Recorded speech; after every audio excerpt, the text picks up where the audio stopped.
अस्सलामु अलैकुम। मैं अब्दुल वारिस और आप देख रहे हैं मेरा यूट्यूब चैनल।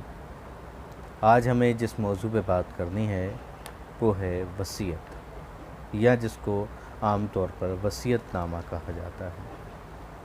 आज हम डिस्कस करेंगे कि पाकिस्तान में और इस्लाम में वसीयतनामा कौन कर सकता है और वसीयतनामा कौन नहीं कर सकता, और वसीयत में कितनी जायदाद किसी दूसरे शख्स को, एक तो वो कौन सा शख्स है जिसको की जा सकती है, और कितना हिस्सा अपनी जायदाद का एक शख्स दूसरे शख्स को वसीयत कर सकता है।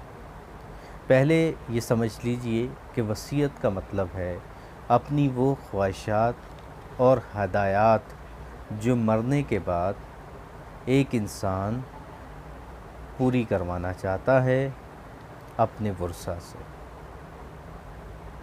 एक इंसान है, वो ज़िंदगी में तो अपनी ज़िंदगी अपने तमाम मामलात, अपनी ख्वाहिशात और हदायत के मुताबिक, अपनी सोच और समझ के मुताबिक तो गुजार रहा है।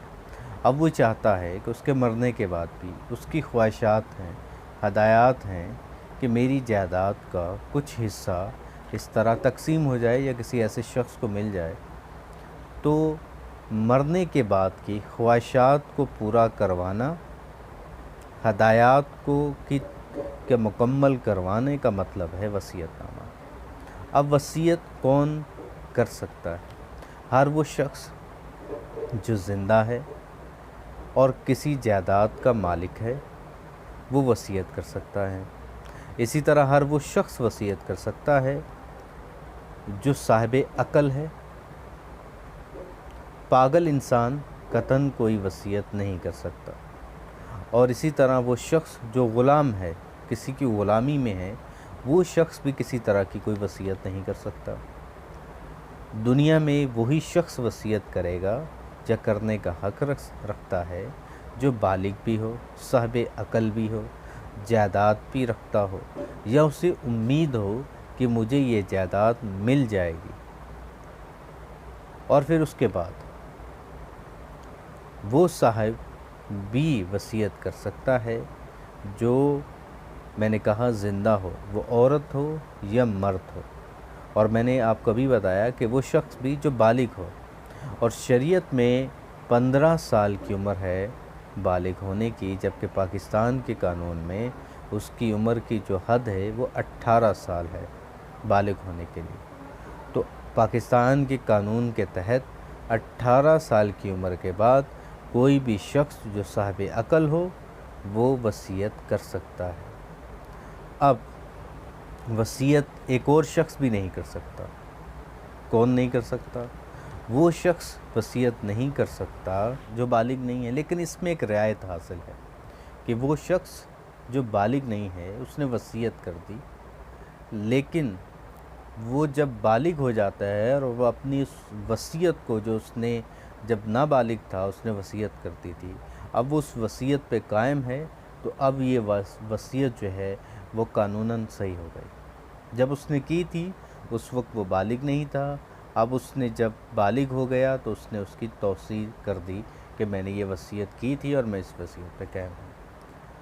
अब शिया कानून के मुताबिक वो शख्स जो ख़ुदकुशी कर ले वो वसीयत का हक़ नहीं रखता।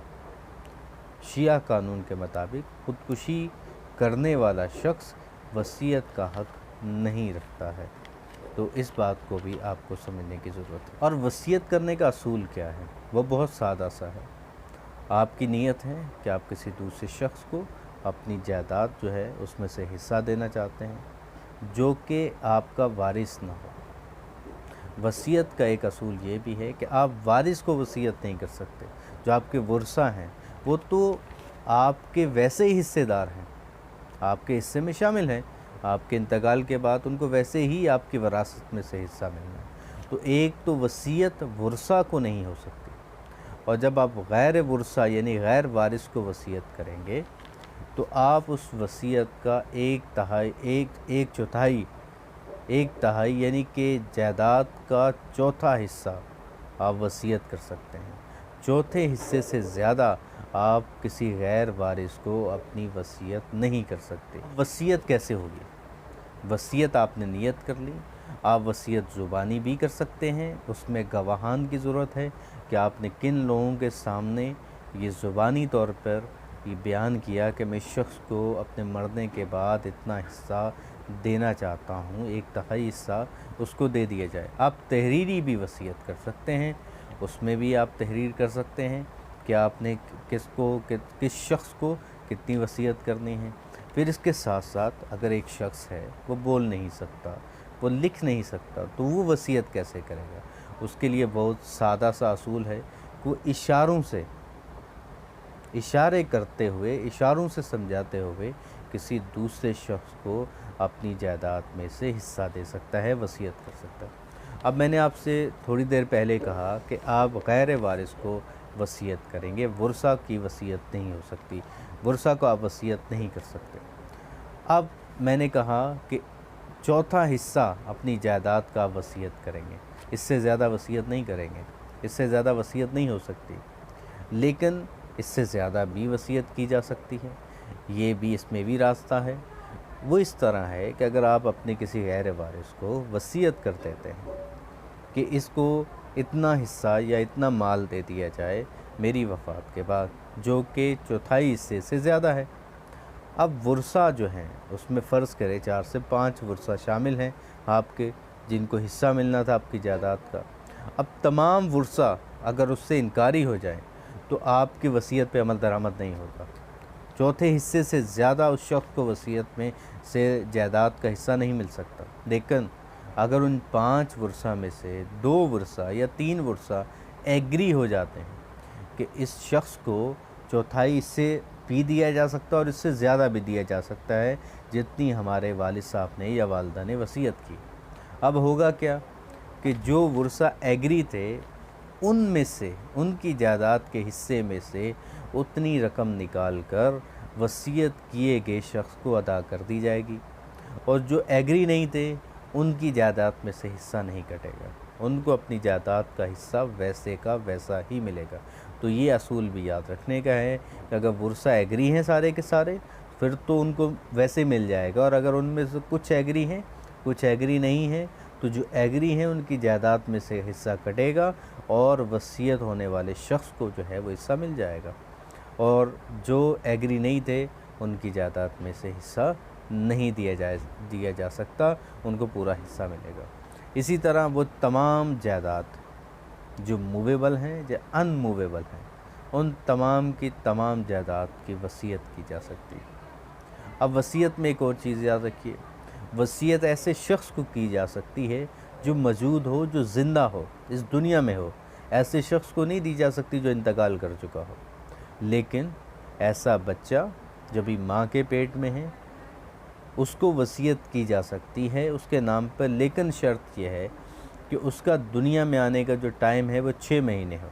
6 महीने के अंदर अंदर पैदा होने वाले बच्चे के नाम पर वसीयत हो सकती है, लेकिन 6 महीने से ज़्यादा टाइम के बाद बच्चा पैदा होने वाला बच्चा जो माँ के पेट में है उसको वसीयत नहीं की जा सकती।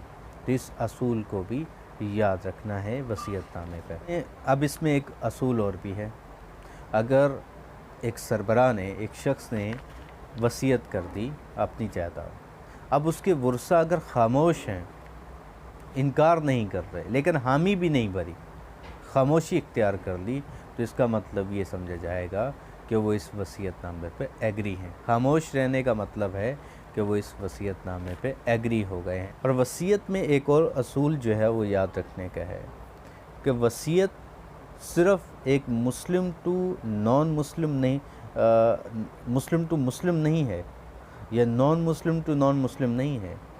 एक मुसलमान शख्स एक गैर मुस्लिम को भी इस वसीयत कर सकता है, और एक गैर मुसलमान को भी वसीयत कर सकता है। एक मर्द औरत को भी कर सकता है, और एक औरत मर्द को भी वसीयत कर सकती है। तो वसीयत के लिए मज़हब का जो है ना वो होना ज़रूरी नहीं है कि वो एक ही मज़हब हो। हिब्बा की तरह आप किसी को भी वसीयत कर सकते हैं। इसी तरह वसीयत सिर्फ़ एक फ़र्द को नहीं, एक फ़र्द को तो आप कर ही सकते हैं, लेकिन इसके साथ साथ आप एक इदारे को भी वसीयत कर सकते हैं। مثلا ایک مدرسہ ہے، آپ وصیت کرتے ہیں جی میرے مرنے کے بعد ایک جو ہے نا وہ چوتھائی حصہ آپ مدرسے کو دے دیں، یا اسکول کو دے دیں، مسجد کو دے دیں، یا کسی اور ایسے ادارے کو دے دیں جو لوگوں کے لیے کام کر رہا ہے، کسی ایسے جو ہے ادارے کو دے دیں جو ایجوکیشن پہ کام کر رہا ہے، صحت پہ کام کر رہا ہے، تو یہ بھی وصیت ہو سکتی ہے۔ ایک فرد پہ محدود نہیں ہے، ایک ادارے پہ محدود نہیں ہے، ایک شخص پہ محدود نہیں ہے، اور مسلم اور نان مسلم پہ محدود نہیں ہے۔ وصیت ایک تو اس انسان کا ہونا ضروری ہے جس کو کی جا رہی ہے، پھر اس ادارے کا ہونا ضروری ہے، جس ادارے کو وصیت کی جا رہی ہے اس ادارے کا گراؤنڈ پہ ہونا ضروری ہے۔ مسجد ہے تو مسجد کا گراؤنڈ میں ہونا ضروری ہے کہ مسجد قائم ہے، تو اس صورت میں بھی وصیت کی جا سکتی ہے۔ وصیت میں جو سب سے مین چیز اسلام میں دیکھی گئی ہے وہ یہ ہے، جو اجازت ہے وصیت کا، جو چوتھائی حصے کی بات کی گئی ہے، وہ اسی لیے کی گئی ہے کہ ورثہ کے حقوق کا خیال رکھا جائے۔ ایک شخص کو صرف ایک محدود حق تک جو ہے وہ روکا جائے کہ وہ اپنے ورثہ کا حق ختم نہ کر دے، تو اپنی جائیداد میں سے جتنی بھی اس کی جائیداد ہے اس میں سے چوتھائی حصہ کو وصیت کر سکے۔ تو امید کرتا ہوں کہ آپ کو آج وصیت کے حوالے سے بہت ہی اچھی انفارمیشن مل گئی ہوگی۔ اگر آپ کو ہمارے ولاگ اچھے لگتے ہیں، ویڈیو اچھی لگتی ہے، تو ہمارے چینل کو سبسکرائب کیجئے، لائک کیجئے اور شیئر کیجئے۔ اسی کے ساتھ اجازت دیجئے۔ السلام علیکم۔